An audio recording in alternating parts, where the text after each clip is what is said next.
Good afternoon, everyone. I'm very happy to be here with you at the Divine Mercy Conference, and for a particular reason. In 1994, you might have heard that date, I was ordained a priest on May 14th. On May 15th, I celebrated my first Mass right here, on this stage. So it was a beautiful reminder for me. And we did that because I was involved with Youth 2000 and we wanted to open the Mass to everybody that wanted to come. So we had no idea how many, so I contacted Cardinal Spellman. They were very gracious. And it was during that Mass, I have three godchildren, sorry, let me make clear about that.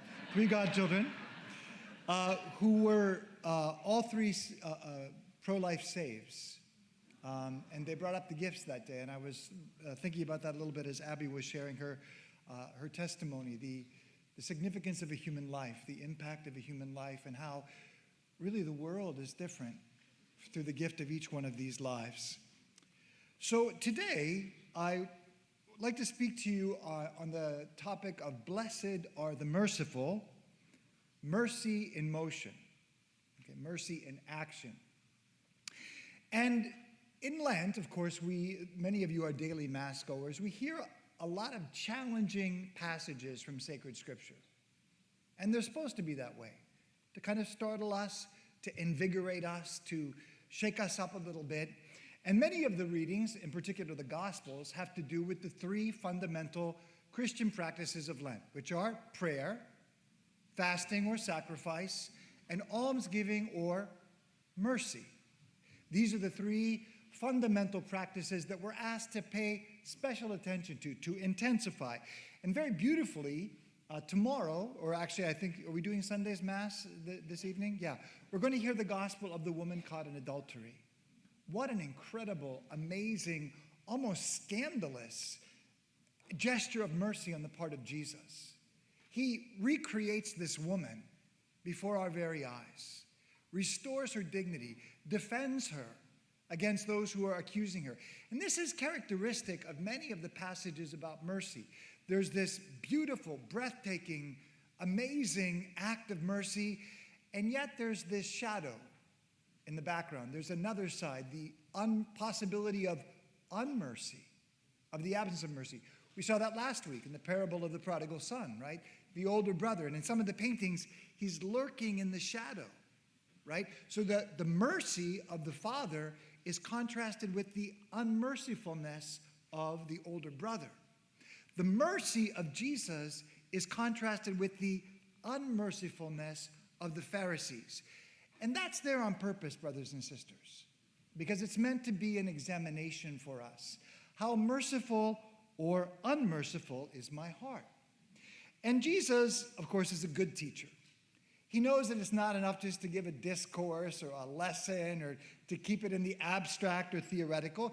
He knows that it's best to give a concrete example, and in particular, a story, a vivid story to help us get it. And sometimes he does that by giving us a positive example, like the Good Samaritan, right? Very beautiful, dramatic, positive example. But sometimes Jesus gives us a good example of a bad example. Right? He wants to show us what the opposite of mercy can look like. And he does this, brothers and sisters, honestly, to cause us to look inside and see what's going on inside of me. How merciful am I? How much more merciful could I be? And where do I need to uproot any vestige of unmercy? So he does this in a couple of parables. He does this in the parable of the unmerciful servant, which we heard not too long ago during Lent. And Jesus, being a good teacher, he uses hyperbole. He exaggerates to make a point. The first servant owed the equivalent of 10,000 bags of gold, right? That was something he could never, ever, ever pay, right? And when he begs for mercy, the king pardons his debt. An incredible gesture of mercy, right? Then he goes out and he meets somebody who owes him the equivalent of 100 silver coins. 10,000 bags of gold, 100 silver coins, right? And the person who owes him the money speaks with him in the very same words he used. And yet, as we know, he doesn't. He strangles him.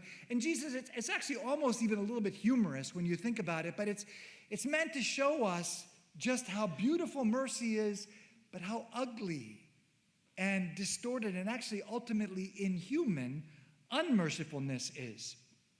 And the same is true with the parable of the rich man and Lazarus, right? This man who eats sumptuously, has the best clothes. You just get this picture of food falling off the table. And when he goes out, he has to step over Lazarus, who doesn't even have enough clothes, has sores, wants to eat the food that's falling from the rich man's table. It's so close and so contrasted that it makes us feel uncomfortable. But again, Jesus is trying to make a point. Father Glenn Sudano, many of you know him, used to describe that parable as filthy rich and dirt poor, right? But you know, even when we hear these parables over and over again, they can somehow lose their punch. We become very easily immune. So I want to share with you another parable. It's not from the scriptures. It's actually from Russian folklore. Now, it's a story. It's a parable. So it's not a real event, and you'll see there's even a theological mistake in it.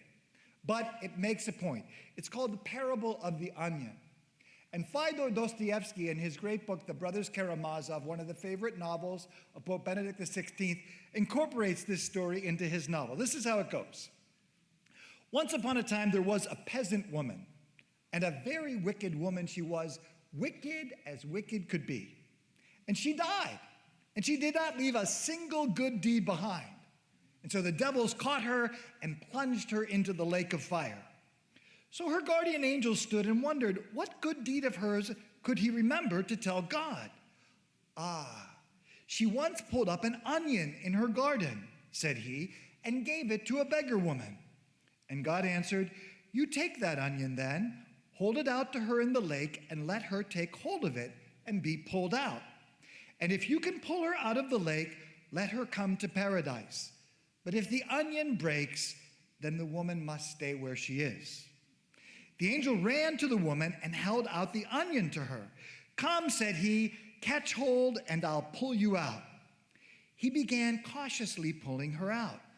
He had just pulled her right out when the other sinners in the lake, seeing how she was being drawn out, began catching hold of her so as to be pulled out with her. But she was a very wicked woman, wicked as wicked could be, and she began kicking them. I'm the one being pulled out, not you. It's my onion, not yours. As soon as she said that, the onion broke, and the woman fell into the lake, and she's burning there to this day. So the angel wept and went away. Now, it is kind of humorous. It's obviously a story. But I think if we're honest, we can discover in ourselves at least the tendency to be like that sometimes. In contrast to God's immense mercy, we can be so stingy with mercy. I say this as an introduction because I think that concern, that fear even, was seared into the consciousness of Father Benedict Groeschel. He was deeply aware of his own personal need for mercy, and that's why he felt a powerful urgency to show mercy to others. It was an overriding priority for him. I think he feared becoming insensitive to the needs of others and the needs of the poor. He was afraid of being unmerciful. So I want to talk a little bit about Father Benedict Groeschel, the man of mercy, and the urgency and priority of mercy in our lives. I first met Father Benedict in 1987 when I visited the newly established Franciscan Friars of the Renewal. And a few months later, I was actually living with him at Trinity Retreat and was able to see him in action firsthand. And at that particular moment, there was a family that Father Benedict knew well. He knew them through one of the men in the family who had been a resident at Children's Village, right, where he worked as a chaplain for many years. And this family, which consisted of 5 siblings, lost their home to a fire.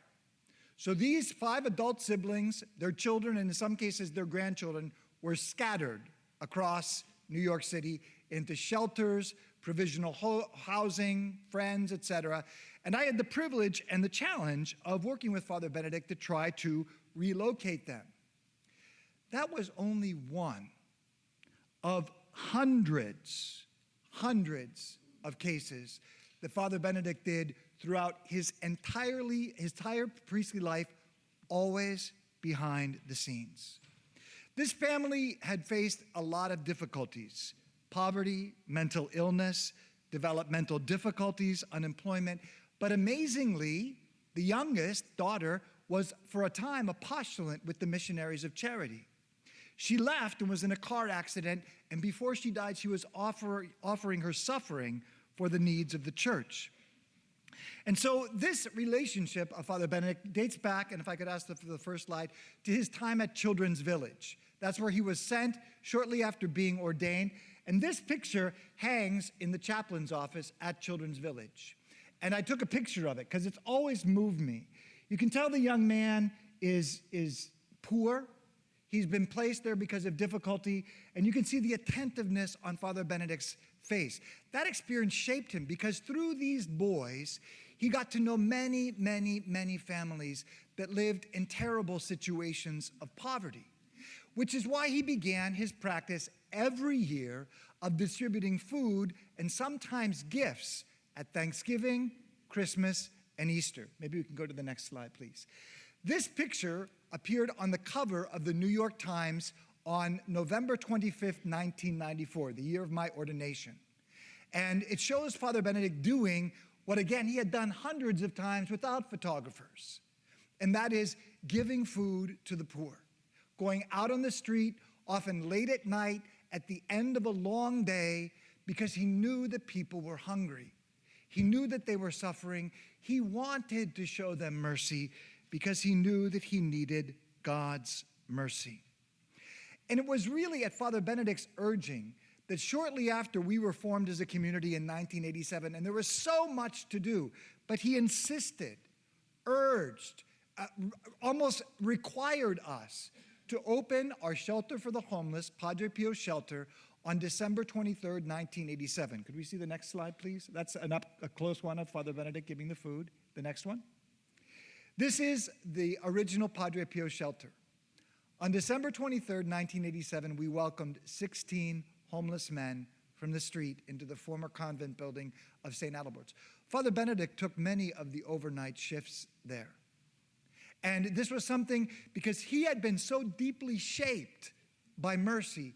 He wanted that to be impressed upon us, to be part of our life from the beginning. It's like when a young couple gets married, it's so important if they can begin to have children right away, because then they're not an add-on. They're part of their life from the beginning, and that's what Father Benedict wanted from us. Now, as many of you know, and I can attest to this from my personal experience, Father Benedict was one of the busiest men I have ever known, right? His daily schedule was almost superhuman. He would get up very early in the morning, dictate letters, say his prayers, say Mass, start one appointment after another, sometimes seeing people in his car or their car between one appointment and another, and often ending late at night when he would return to make a visit to the Blessed Sacrament. And yet, as busy as he was, much busier than I'll ever be, he always made time for the poor and the suffering and those in need. Practicing mercy was a personal priority for him. He used to like to quote St. Vincent de Paul, and he actually put this in writing. St. Vincent de Paul said, "If you love the poor, your life will be filled with sunlight, and you will not be afraid at the hour of death." I wish to testify that this is true. And it is true. He had built up, if I can put it this way, such a reservoir of mercy through countless acts of mercy throughout his life. If any of you happen to attend his wake and funeral, the Basilica of the Sacred Heart in Newark was filled. And it was filled with people whom he knew personally,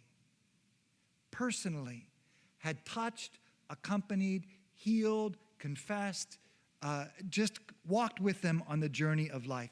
And he said that he joined the Capuchins because he wanted to serve the poor. The man was a genius. Could have been a Jesuit, a Dominican, take your pick. But he wanted to join the Capuchins because he wanted to work with the poor. He used to take care of the hobos who stopped at the seminary in Garrison. And again, as many of you know, and if you were there at his wake, he could recite from memory Henry Wadsworth Longfellow's poem, The Legend Beautiful. I don't know if you know it. Brother Simon actually at his wake played a recording of Father Benedict reciting this poem. It's about a monk who's in his cell and has an apparition of Christ. And he's just enraptured and overwhelmed. And at that very moment, the doorbell of the monastery rings because it's the time to give food to the poor. So this monk is torn. I want to stay with Christ, and yet the poor are calling me to the door. What should I do? And he finally realized, no, I have to go to the door. And as he's giving food out to the poor, he realizes that it's the same Christ that he's feeding. And when he goes back to the apparition, Jesus commends him for that. And he said, you should know that if you had stayed, I would have had to leave. The importance of mercy. I want to just read to you a passage from his reflection on the sixth station of the cross. Veronica wipes the face of Jesus. And he's meditating on that face, which was so disfigured and beat up, bloody, swollen. You've seen the Passion of the Christ, just almost unrecognizable. And he says, we must ask ourselves, when is it that we see that face? We need to remind ourselves often that the face of Jesus looks out at us from many faces. His hidden face is to be seen many times in the street. The best of Christians can become insensitive to that face. Sometimes behind the face of someone we encounter is another face. Sometimes looking at me through those strange and often distorted eyes, looking at me through the confusion and sickness of many decades, is that utterly unrecognizable face. Looking at me from those bloodshot eyes are the eyes of the Son of God. That leads me to Honduras. I first went to Honduras in 1999 to study Spanish after the infamous Hurricane Mitch. I'm not sure if you remember that. Hurricane Mitch didn't do so much damage by the wind, but it came and it sat on Honduras for days and days and days and just poured out rain. And the ground became so saturated that there were mudslides. When you drove into the capital of Tegucigalpa, you could see whole sides of mountains that had slid off. And on those sides of mountains were homes, the homes of the poor. I remember very clearly going into the mountains, one of the mountains where we were helping on the weekends, and we met a family. Their house was still standing, but it was filled almost to the ceiling with mud. There was a mudslide that let loose and just came into their house, killed their infant child, buried several of their children up to their necks. And this was the experience of what it was like. Honduras has been in the news a lot recently. First, for the many young children who migrated to the United States, and many of them ended up at Children's Village. I occasionally celebrate a Mass in Spanish on Sunday afternoon where the chapel is full of Latino children, Hondurans, Guatemalans, Salvadorans, others like that. And of course, more recently in some of the larger caravans that have come, you may have read that the United States has suspended humanitarian aid to Honduras. In one of the news stories recounting one of these events was USA Today. They just cited, just to give you an idea of what the situation is like there, according to the World Bank, 66% of Hondurans live in poverty. That's 2/3, 66%. And 1 in 5 Hondurans in rural areas live on less than $2 a day. In Honduras, we encountered amazing beauty, but also poverty unlike we had ever seen before. And I want to share with you a few of the friends that we got to know there. This woman's name is Martha. She was mentally ill. She has no teeth. She lived in a horrible housing situation. We eventually were able to rent a house for her, care for her. She died a few years ago, having stayed with the Missionaries of Charity. You can show her the next picture. She would come as part of our regular food distribution. The next photo, this is a little girl named Brenda. Her mother, Sarah, and her father, Alexis, were mentally ill. They would come to us for food. We can do the next one. That's her mother, Sarah. You can see their house in the background. When we found out that Sarah was pregnant with Brenda, we started to give her milk and prenatal vitamins every day. And then one day she showed up with that, could you go back to the previous shot? This beautiful baby girl, right? Who later developed a health complication. If you could jump two ahead, you can see her father there with her. That's in front of their home. We had to remove Brenda from the family because they were not able to care for her. I remember spending most of a night at the public hospital where they were trying to treat her, and that's when I realized they just couldn't care for her. She was placed in an orphanage, but the extended family eventually fought back and took Brenda back. And one of the most difficult experiences in my priesthood was that she passed away just shortly after you see her pictured in that photo. The next family, this is a young woman named Gloria. You could jump ahead to the next shot. Gloria and her mother lived, literally in the jungle. Their father had been a watchman on a property. He died, and so that left an elderly woman, and this girl had had a hydrocephalia as an infant. They were able to drain the swelling, but she remained permanently brain damaged. The property where they were staying was throwing them out because the husband wasn't there to take care of them anymore. Gloria was very delicate, so we had to kind of do this sort of rescue operation. She couldn't walk, so we went into the jungle. You see me with two of the other brothers there. Could we jump to the next photo? And so we brought them out and were able to place them for a while in the house until the mother was no longer able to care for herself, and they too went to the Missionaries of Charity. God bless the Missionaries of Charity. Can we jump to the next photo? This is a family that we nicknamed the Meek Family because that's who they were. The gentlest, humblest people you could imagine. They're in a home that Father Terry, one of our friars, arranged to be built for them. That's their nativity scene in the background. We jump to the next photo. This little girl's name is Betty. When Betty first came to us, and you can see in this photo, she was severely malnourished, right? She lived up on the side of the mountain very far away. The mother came, brought her. We could see how desperate the situation was, so we began to give them special rationings every 2 weeks instead of just once a month. Again, her mother struggled with mental illness, didn't know how to care for her. If you could jump ahead. There you can see that Betty is almost as big as her mother. And there we are giving food to them, and I really think that gesture saved this little girl's life. This family, Amelia, Jose, and Josecito, were maybe the poorest family that we ever met. That's their house behind them. If you look closely, you can see that the little baby boy is cross-eyed. The older boy, at least at that point, had never gone to school. This is what we encountered in Honduras. And shortly after opening our friary there, in the year 2000, we began to get involved with health needs, helping people. We would refer them to clinics, help them buy their prescriptions, get treatments, diagnostic things, all that sort of stuff. And so then shortly after, we organized our first surgical mission together with an organization called Light of the World Charities. And we did it at a nearby public hospital.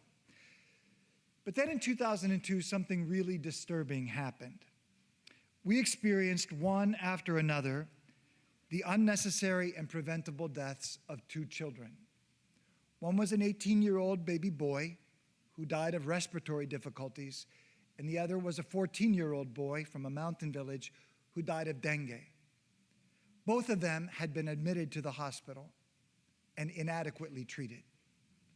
Shortly after, I buried the 18-month-old baby boy, and we took him to the cemetery, and our friars helped to carry the body of the 14-year-old back to his village. Just about that time, we heard the gospel of Jesus healing a demon-possessed boy. The man brings his boy to the apostles, and they can't do anything for him. So he turns to Jesus, and Jesus replies, "How long can I stay with you? How long can I put up with you?" Even though I felt totally powerless, I felt like the Lord said those words to me. Why weren't you able to do something? And it was out of that horrible experience that the idea for the St. Benedict Joseph Medical Center was born. Our friars, working with the local diocese and Light of the World Charities, were able to purchase a portion of land right across the monastery of Poor Clare Nuns, so they're our next door neighbor, across the street neighbor. Light of the World had an architect on their board. They designed plans, and the entire facility was built in less than a year for less than $500,000. Father Benedict was instrumental in raising the money for that project. When it opened in 2004, it was named in his honor for his golden jubilee of religious life. And it was named after his patron, St. Benedict Joseph Labre, a homeless beggar, a permanent pilgrim who probably suffered from severe depression and maybe other forms of mental illness. The mission of the St. Benedict Joseph Medical Center is this: to show the love of Christ to the materially poor and to affirm their human dignity and value by offering free of charge the highest possible quality health care in an atmosphere of faith as a part of the mission of the Catholic Church. In the 15 years that the center has been running, it has cared for more than 100,000 patients and has offered more than 5,000 surgeries, all free of charge, all for the very poor. I'd like to show you some of our patients. These are the families who come from mountain villages, long distance, waiting outside the medical center to be treated. Next photo, please. I remember this couple very distinctly. You might not be able to see it, but their baby has had a cleft palate that was repaired at the medical center, and they came on faith. No money, didn't know where they were going to stay, but they were moved by love for their child and trust in God. And by the way, in Honduras, I learned what faith was. I thought I had faith. You don't have faith till you go to an unknown destination without any plans or any money, and you trust that God will take care of you because you're there on a mission of love. This little baby's name is Mirna. When she was first brought, she was a year old, but she weighed less than her birth weight because she couldn't suckle because of this double cleft lip. The next picture shows her mother. She was from a rural mountain village called Guajiquiro. She was so small they couldn't operate on her. So they taught the mother to feed her with a little bulb to put milk in, and a year later, she was big enough and strong enough to be operated on. Next photo, please. This is Mirna, a few years down the road. Her story was featured on an EWTN documentary. We went up again even a little bit later, and she's a healthy, beautiful little girl. But I want to focus on one particular case, brothers and sisters, that really highlights how crucial the medical center is, how powerful faith is, and how powerful mercy is. This is this case of grandmother Elvina and her grandson Elvin. Next photo, please. Elvina is pictured there with her daughter. Her grandson Elvin is on the side. They showed up out of the blue one day at our friary. This grandmother had lost her entire family in Hurricane Mitch, all of her siblings and all of her children except one, this woman. The mother, had two children, an older girl and the younger son, Elvin. Elvin was born with a very delicate congenital physical deformity. And this distressed the mother so much that she would just weep and sob continuously. One night, she wept so violently that when she woke up the next morning, she was paralyzed. And this is how they showed up at our friary. The grandmother, the mother in a wheelchair, and the two children. They were like in a little lifeboat of love. And so we couldn't help Elvin right away because his situation was complicated. They lived far away and would have to travel by hours on several buses to get there. So we paid for their transportation. We put them up when they came. Elvin got diagnostics and workups, and we began to try to put out the word, how could we help him? And on one occasion, we were in this whole process, only 3 people showed up because the mother had died. And so it was grandmother Elvina, Elvin, and his sister. Eventually, after multiple consultations, God sent us a pediatric urologist. I never heard of a pediatric urologist. I didn't know there was such a thing as a pediatric urologist, but God did, and he sent him to us. And this doctor was able to perform the surgery that was necessary to correct Elvin's situation and prescribe a follow-up series of treatments for him. After he was operated on, this little boy was ecstatic. He just ran around the village and ran around just shouting and crying out. His life was changed. A few years later, as the treatments that had been prescribed were coming to an end, the grandmother died. It was like her mission had ended. She lived on faith and she lived for love. I can't tell you what a privilege it was to be able to serve them. We can jump ahead there a little bit. There she is with Elvin further down the road after he had already begun his treatment. In a moment, I want to show you, and I'm going to conclude with a short video on the St. Benedict Joseph Medical Center. And I do want to make Brother Simon happy. These are commemorative mugs. He said, come and get your mug shot taken with Pope Francis and get your mug of mercy, okay? All the proceeds from the sale of these mugs are going to support the medical center. We don't charge our patients. We have to rely on God's goodness. So 2 points before the 3-minute video. First, in these crazy, confusing, chaotic times for the church and the world, where we don't even speak a common language anymore, and I'm not talking about English, right? I cannot think of a better way to proclaim Jesus and bear witness to the gospel than by practicing compelling works of mercy that can only be explained by the love of God. This medical center shouldn't exist. It breaks all the rules of the world. It turns everything upside down. A place like this in Honduras would only serve the very wealthy. Here it only serves the very poor. The poorer they are, the more we treat them like royalty. The only way to explain that medical center, because it's an ongoing miracle, is the fact that God exists and Jesus is alive and he is mercy. The second point, thank you.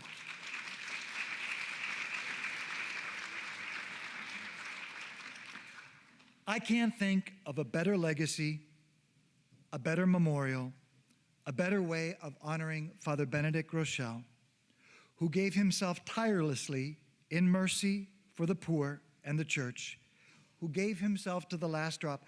I can't think of a better memorial, a better monument than the St. Benedict Joseph Medical Center named in his honor. It is a monument of mercy and to everything that he lived and believed and stood for. It's a mission of the church that shows the love of Christ, mercy in motion. A place of amazing mercy for a man of amazing mercy. The St. Benedict Joseph Medical Center, Father Benedict Joseph Groeschel.